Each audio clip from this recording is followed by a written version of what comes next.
This video is brought to you by Greater Commons. Greater learning, greater opportunities, greater life. Visit us at greatercommons.com. So we're going to learn some new stuff about Go and templates. And we have a really nice solid foundation with using HTTP listen and serve and HTTP handle func. And then we just saw HTTP handle. And handle asks for a handler. And so for the favicon.ico, we said HTTP not found handler, which would handle that and return a 404 not found. But now what we're going to look at is we're going to look at doing some more stuff with templates and data. And so we've already seen how to pass in a piece of data. We saw that last week. Do you guys want to see that again? So we've been working in the 00 folder. If you're just catching this online, you're like, where is this code? It's at GitHub, goes to 11, Golang Web Dev, right there. And you can find all the videos on YouTube. Todd McLeod. That's me. And I'm running for president of the United States of America. And so what we're going to see is how to pass data into templates. We're going to build on that. So we left off with 19. I'm just going to bring that back up and make it 20. And we saw we have these different ones right here. And so we need to have templates here. We need to use templates if we're going to pass data into the templates. And so I'm going to create a new folder, templates.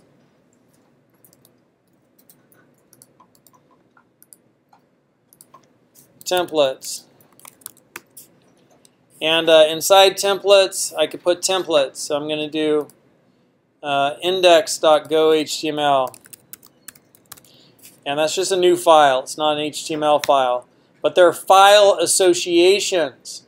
So the first time you create a new file extension with a file, when you just right-click and choose New File. Oh, I did that too fast. I was trying to zoom in. All right, I'm just choosing File right there. The first time you do that with a extension.gohtml, it should ask you for a file association. I could come in here and I could search for file associations. So I'm going to just search for association. Associate other, associate with a file type. I don't know what that is. Add keyboard shortcut, mouse, abbreviation, editor, inspections, associate label, file types. Right? So here I just searched for association. First time I've ever been here. And it has recognized file types and registered patterns. All right, so action script, and there's Go and HTML. I'm just looking for HTML. HTML. Go HTML. Right? So it knows that anything with the file extension Go HTML is a HTML file.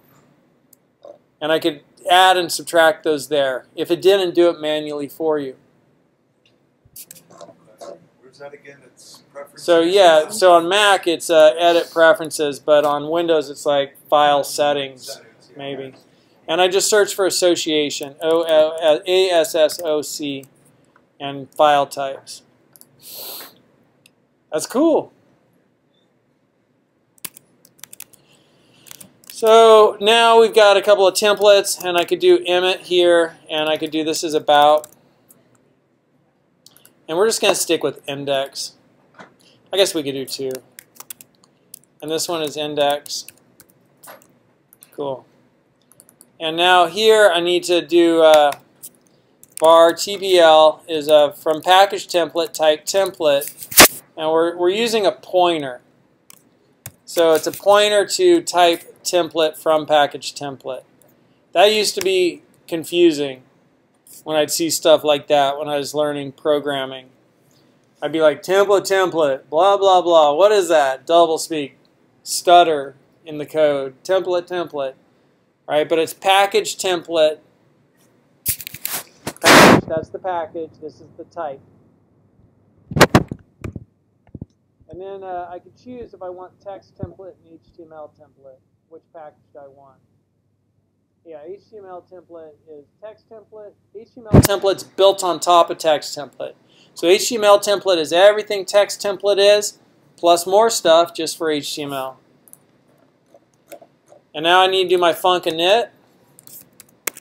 And TPL is going to be equal to template.must, template, from package template, parse glob, and glob's a pattern to match files. From templates folder, give me every file that has an extension GoHTML. I could have just, as Vince pointed out, could have just used a star and not any GoHTML if there weren't other file types in there, if they were all templates. And now instead of IO write string, delete that line. I could do tpl.execute template, and I'm going to write back to that, give it the template name, and so it's going to be index.gohtml, and then give it the data. And I could pass a nil for data, so we'll leave it at nil. And I'm just going to copy that line, and we have about is our other one.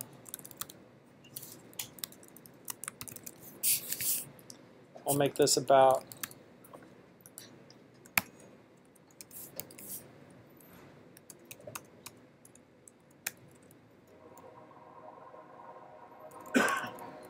So this will run. I gotta get rid of that one. And I'll leave the favicon handler there and get rid of this IO package import. How many people, when you read this code, you could read it? Raise your hand. You understand all that. So, cool. Put them up. I want to see them because I can't see everybody at once.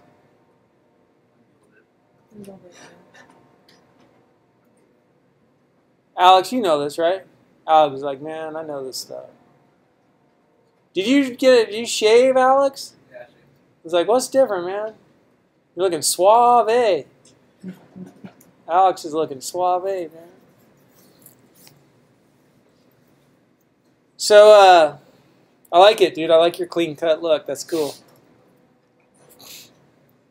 So let's see it run. What's up? What is the functional difference between a regular HTML and a GoHTML? So GoHTML is just kind of the traditional extension that people use for doing web apps with Go, and it just makes a distinction. So when you look at a code base, oh, these are going to be templates processed by Go. Okay. You know.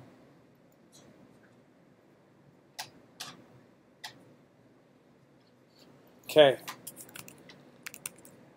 So I'm in Ghost 11. I need to go into Ghost 11, and this is called Golang Web Dev, and we're in 000, and we're in 46, and we're in 20. Go run main.go.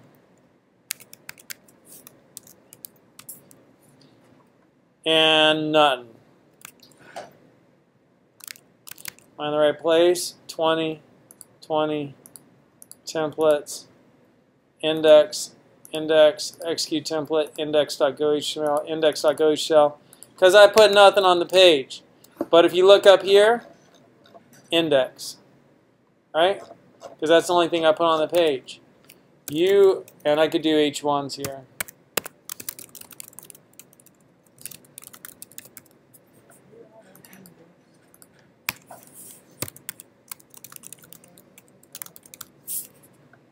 And then restart my server.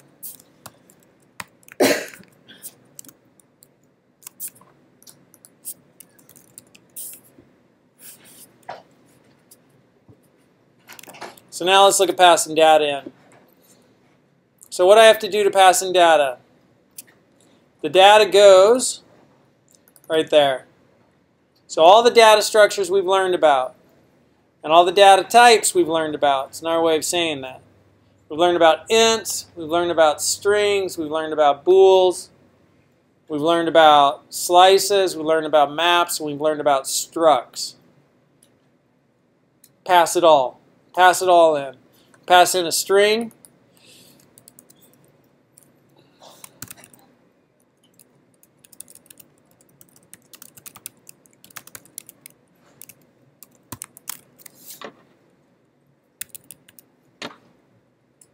pass in an int. And then over on our templates, curly braces, give me the data. Curly braces, give me the data. So the dot is the current piece of data. Run this again.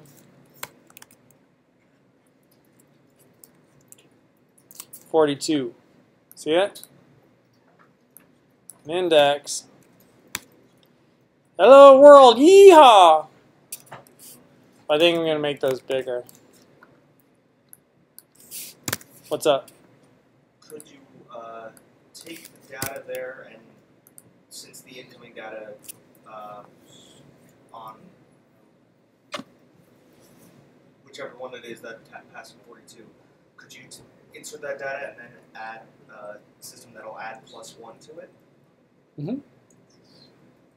You could pass functions into your data, but when it comes, and then you could pass, you could pass functions into your templates to be used on your templates to do manipulations on data, but then separation of concerns, most of your processing should occur in your Go code, and when all your data is processed, pass it in. However, sometimes you might want to do things like, I want to make all that uppercase, I want to make all that lowercase, and you'll use a function on your template to maybe do that. Or I need to check this here for a certain value to get, you know, a bool back, and instead of passing in that bool already, I'll check it on the template. You can create a function and attach it to do that. Send it to your templates. We'll see that in a second. That's right here under func 008 func. All right. So how many people with this? How many people this is like? We already know this. Raise your hand. Okay, cool. So let me just show you slice, map, and struct, and then we'll do a hands-on exercise, and then we'll come back and look at slice, map, and struct examples in the code base, which you can look at. So if I wanted to, I could create some different data. So I could create. We're used to creating our structs up here. Type person is a struct, first is a string, and these have to be exported. So they got to be uppercase. Last is a string, and I come down here, I create a person, and it's James Bond, of course. And, you know, I'm just going to copy 20 and bring it to 21 so that we have our stepping stones. And on 20, I'm going to back that out.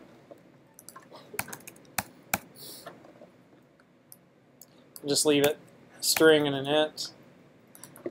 And now on 21, we'll continue with this. So now I can pass in P1. So I'm passing that data in, right? And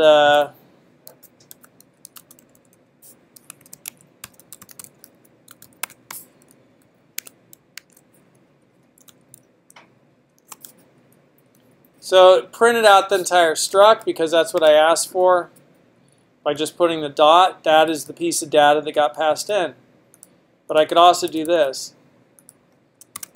I could call the fields of that struct. All right, first, last.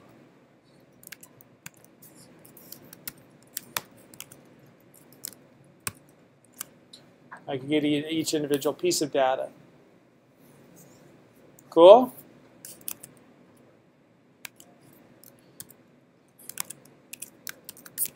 So I'm going to call this one struct. I'll call this one string int. Now let's take this a step further. Well, I'll call this one struct slice map. We'll do each of them. I think I'll take this back to foo. Whatever.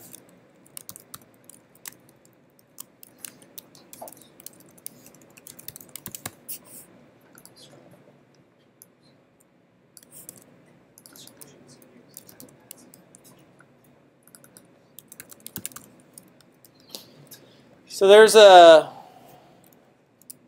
struct. Now we could do a slice.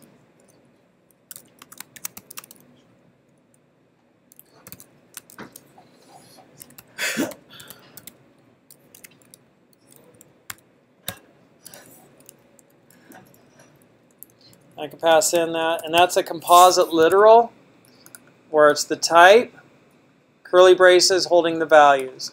Composite literal type, it's type person, curly braces holding the values, right?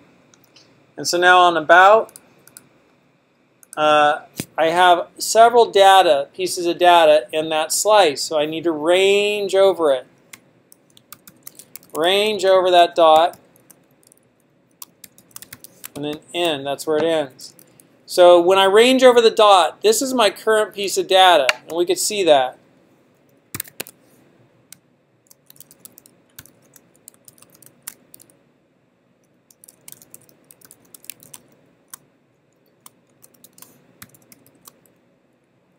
All right, that's my current data.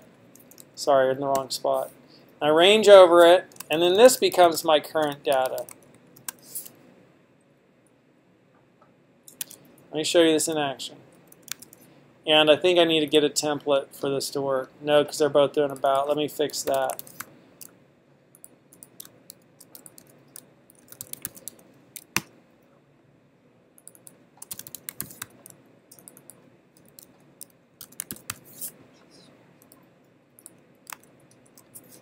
If I'm going too fast, just let me know. So 21 just blew up. Current not defined, because I put it inside the curly braces.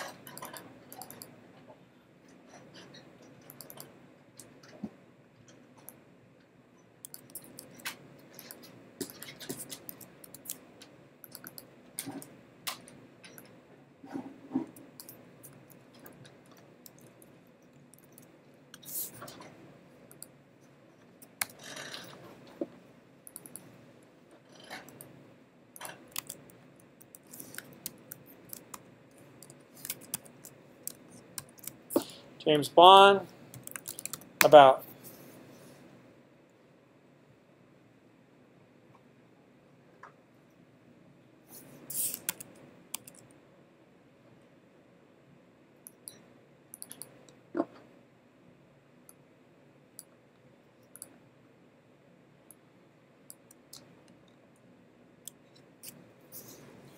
So right here, this is the data that I passed into the template. It is a slice of int, right?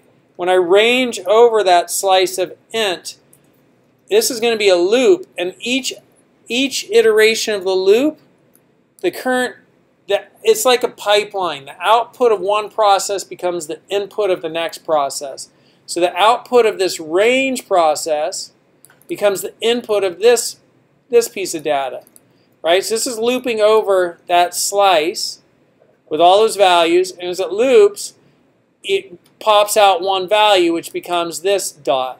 So the dot thing's a little bit weird for people to get used to, some people. How many people that's a little bit like, huh? Yeah. But it's this idea of a pipeline, where the output of one thing becomes the input of the next thing. And what is the current thing? It's the dot, right? And so when it starts, the dot is all the data I've passed in, that dot and this dot. That's all the data I passed in. That's the same piece of data right there, which is that slice of int. And then right here, I range over it, so it's going to start looping. And loops over it, and the output of this range, right, becomes the input of this. And so you don't end up with all of these really long chained, this, that, this, right? You have dots.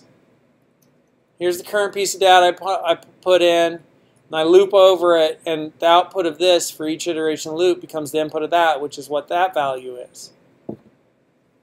Right?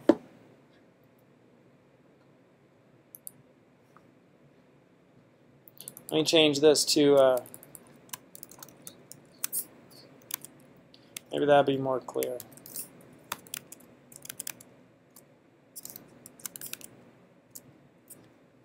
Is that a little bit more clear for you? A little more variable. So the output of the current data becomes the input of the in-loop data. And dot represents both. So dot is context sensitive. A dot out here means something different than a dot in here because this dot's inside of a loop. Right? Okay. So that's a slice. And the last one we'll look at is a map.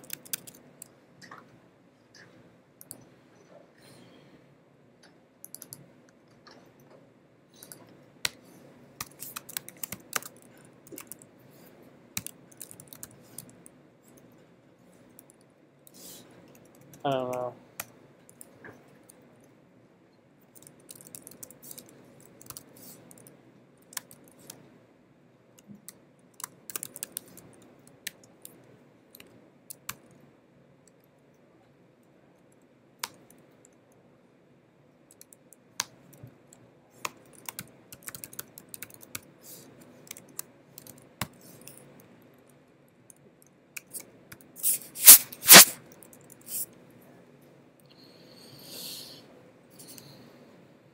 And then go to my contact page.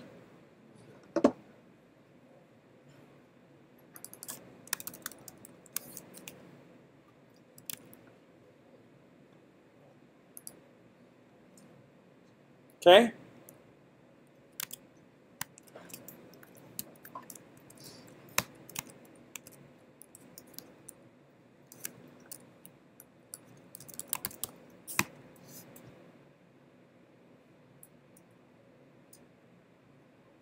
So it gave me the value, 32 and 24. What if I want their names? Change to ask for. I have to use variables. Yeah. Key. That's